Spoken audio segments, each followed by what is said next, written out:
5 bilog. Oh, diba? Ayun, nakunan ko rin siya. May maliit na orb pa to, Kasunod kasunod. January 20 ng 2 a.m. May maliit na orb pa, mamaya dyan lulutang-luto. Hanggang dito na lang muna.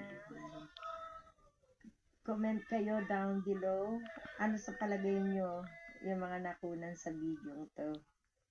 Nagulat na lang din ako kasi may time nanonood ako ng YouTube. Magdamag akong minsan late na ako nakakatulog. Naka-on lang itong Ito yan. Kasunod yan, yung maliit naman siya. Oh. Ayun, nakita ko nga parang may pagkakailang kung anong nangyayari. Ayan, ito, may lumilitaw ngayon ay maliit siya. Nakita nyo, maliit naman siya ngayon, yung puti. Sa right side. Same day. Kanina malaki siya.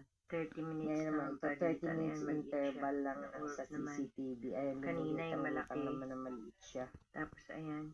Okay guys, don't forget to subscribe, like and share, comment, and same day yan next video. Malaking bilog. Hindi ko naman talaga inanong scary